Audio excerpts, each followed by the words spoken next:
Bonjour, je suis Giraldo Essifarida, architecte et urbaniste des villes durables, experte immobilière auprès de tribunaux et aussi certifiée en HSE et ISO 41. Et en plus, je suis auteur.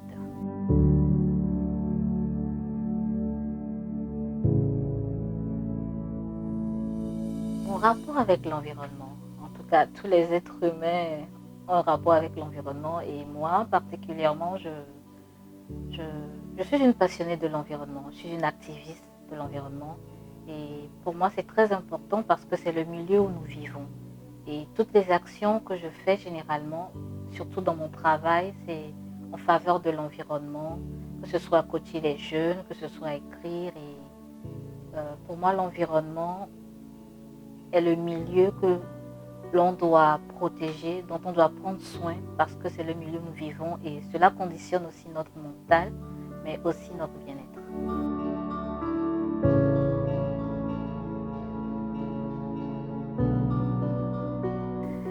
L'architecture et la littérature. Comme ça, on pourrait dire c'est la terminaison des deux mots ur et urture et littérature. Bon, bref, quel rapport? Je ne peux pas dire qu'il y a un rapport particulier si ce n'est de l'art. L'architecture, c'est l'art de construire. La littérature, c'est aussi un art, mais c'est l'art d'écrire les lettres, d'agencer les mots et tout. Et architecture, on agence les bâtiments, on l'intègre par rapport au milieu, à l'espace, au temps. La littérature, on agence les mots et par rapport à l'espace, le temps. Et finalement, on raconte une histoire. Quand on lit, c'est une histoire qu'on voit, on entend, qu'on ressent. Et quand on voit un bâtiment, le bâtiment raconte en réalité une histoire. L'écriture, j'aime écrire, c'est tout. Je pense que c'est inné chez moi. Depuis l'enfance, d'ailleurs, je dirais que mon père m'a toujours inculqué cette envie de lire, de lire. Et bon, généralement, quand on lit, on a envie d'écrire. Et moi, l'écriture, c'est un moyen pour moi de communiquer, de pouvoir partager, parce que j'aime partager ce que je sais, j'aime partager mes émotions, et ce n'est qu'un canal.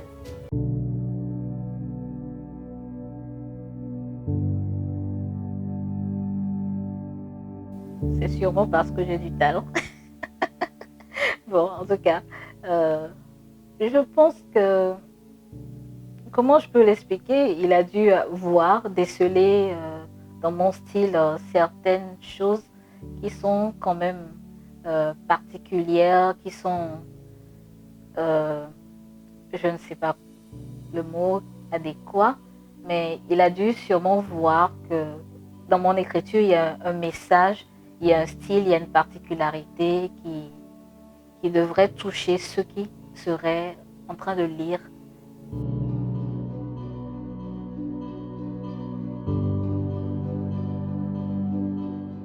Ce voyage, je crois que j'ai gagné encore plus de confiance en moi. J'ai gagné plus de maturité. J'ai rencontré de nouvelles personnes qui m'ont inspirée et qui ont agrandi mon réseau. Mais aussi, de ce voyage, j'ai pu transmettre maintenant toutes ces émotions et ces inspirations reçues à travers le livre Comment j'ai rencontré le couple Obama. Puisque ça, c'est un gain, mais c'est un gain que je peux maintenant partager. Et ça, c'est encore plus grand. C'est arrivé comme ça. J'aime bien dire ça. Je ne m'y attendais pas. Il s'agissait d'un vote lors d'un de mes nombreux programmes auxquels je participais. Et il fallait qu'on choisisse une personne qui devait partir à Chicago. Il s'agissait du programme Obama Leader. Et on devait choisir 5 Africains qui devaient partir à Chicago et une personne ou 2 personnes par zone de l'Afrique. Et donc, ils avaient demandé de voter. Et moi, j'étais là, j'avais voulu qu'on me vote, mais je n'étais pas très sûre d'avoir autant de popularité. Je n'aime pas trop les concours où il faut voter généralement, quoi.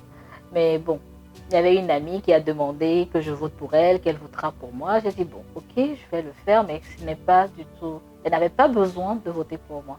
Et au final, je me suis rendu compte que non, mais quand j'étais arrivée au programme, j'arrivais à parler avec tout le monde, que pourquoi pas. Et j'ai demandé à la dernière minute qu'on essaye de voter pour moi. Et bon, bref, mais je ne m'attendais pas du tout à ce que je sois choisie, quoi. Et au hasard, un mail est arrivé. Et voilà. Voilà, on a dit oui, que j'étais parmi les 5 personnes qui devaient représenter l'Afrique à disons, à ce sommet-là. Et franchement, c'était vraiment waouh. Ce voyage a été vraiment mémorable. Mémorable parce que je ne suis pas arrivée directement là où je devais arriver. Comment dire, à cause de, c'est-à-dire tout s'est bien passé. Je devais arriver normalement aux États-Unis et puis prendre un autre vol pour arriver à Chicago. Et lorsque je suis arrivée aux États-Unis, consternation, mon vol était déjà parti. Et ça, franchement, je n'avais pas du tout compris. Je pourrais même vous faire partager ce passage dans le livre euh, à la page 38. Qu'est-ce qui s'est passé? Lorsqu'on était arrivé au service d'immigration, généralement les étrangers et les nationaux avaient des files différentes, mais ce jour-là, tout était confondu. L'attente était longue, vraiment longue. L'agent de l'immigration s'est d'abord absenté de son poste pendant au moins une trentaine de minutes et après être revenu, s'est mis à me questionner. Généralement, tout cela ne devrait pas prendre de temps, mais l'agent, qui était une dame, se donnait à cœur joie de me poser les mêmes questions plusieurs fois, me perdant du temps par rapport au prochain vol. Et ce qui devait arriver, arriva. Quand je me présentais au comptoir pour prendre mon billet physique pour le vol de Newark à Chicago, l'agent me dit « The plane is gone ». L'avion est déjà parti. Waouh! Là, c'était vraiment terrible pour moi parce que j'étais arrivée dans un pays où je ne connaissais personne. Je n'arrivais même pas à prononcer. Je croyais que c'était New York alors que c'était Newark. Je devais me débrouiller pour pouvoir trouver un autre vol et pouvoir rentrer. Et là, ça a été vraiment pas du tout facile. J'ai dû prendre contact avec les responsables du programme pour pouvoir me guider. Et c'était vraiment difficile parce que je ne connaissais pas aussi trop l'usage des Uber qui fonctionnait avec Wi-Fi. Je devais sortir. C'était vraiment difficile. Mais finalement, après avoir passé une nuit étrange où je ne dormais vraiment pas parce que je regardais sans arrêt mon réveil pour ne pas rater le prochain vol, je suis enfin arrivée à Chicago après avoir pris mon vol et franchement, ça n'a pas été du tout simple, mais bon, enfin, c'était mieux.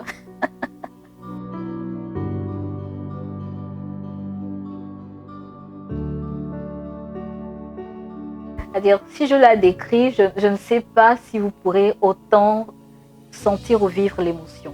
Parce que c'est un couple que j'admire énormément. Je sais que pour d'autres, ce n'est pas exactement la même chose, mais il y a certaines personnes qui ont marqué nos vies.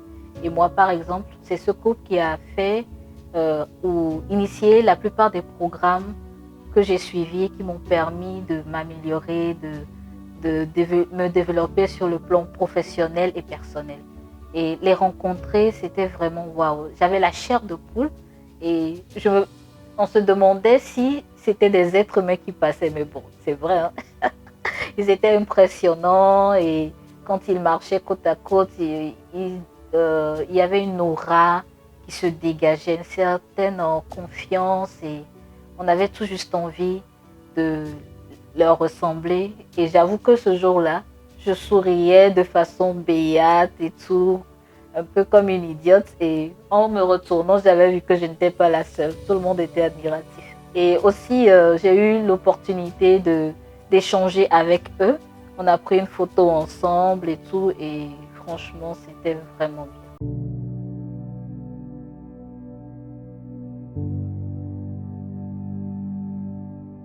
On a juste l'impression d'être exceptionnel.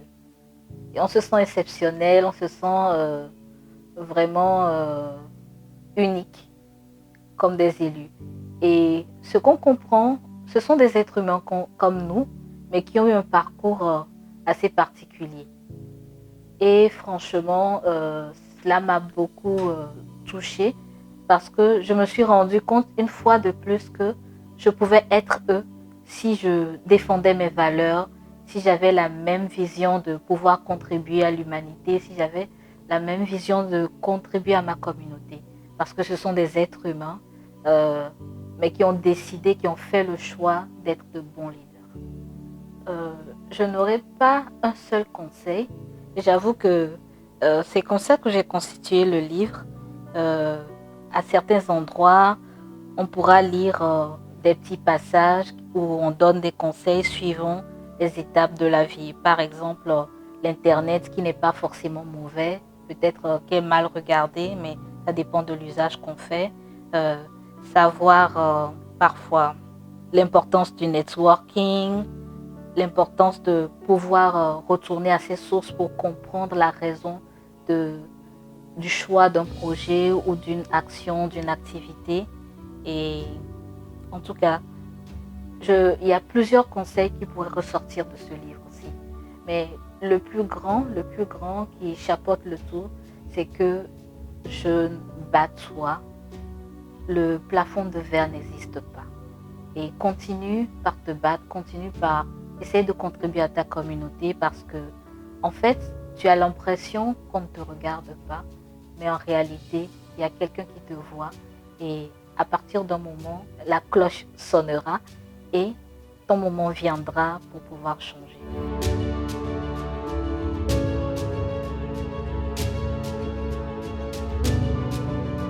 À la page 14, par exemple, image vs réalité. Ils s'avancèrent ensemble et l'on sentait une symbiose remarquable, une véritable émulsion du couple. La réalité est bien meilleure que les images sur l'écran ou les supports physiques. Tous les regards, même le mien, étaient figés sur eux. S'avançant pour immortaliser notre rencontre par une photo. Tous deux plus élancés que moi, Barak a le teint plus clair que Michel. Séparément, Michel est plus imposante que Barak et en couple, leur présence est décuplée. En réel, ils étaient comme moi, une tête, un tronc et des membres. Probablement du sang qui coulait dans leurs veines. Ce sont des êtres humains normaux, mais qui se distinguent par leur charisme et leurs accomplissements. Le sourire toujours présent, il y a cette confiance qu'ils dégagent et qui tout de suite séduit. Je crois bien que c'est ce que doit inspirer un leader pour que sa communauté le respecte et le suive. Les êtres humains sont presque semblables. C'est leur nature, leur histoire et leurs œuvres qui leur donnent la position de succès de leader ou non.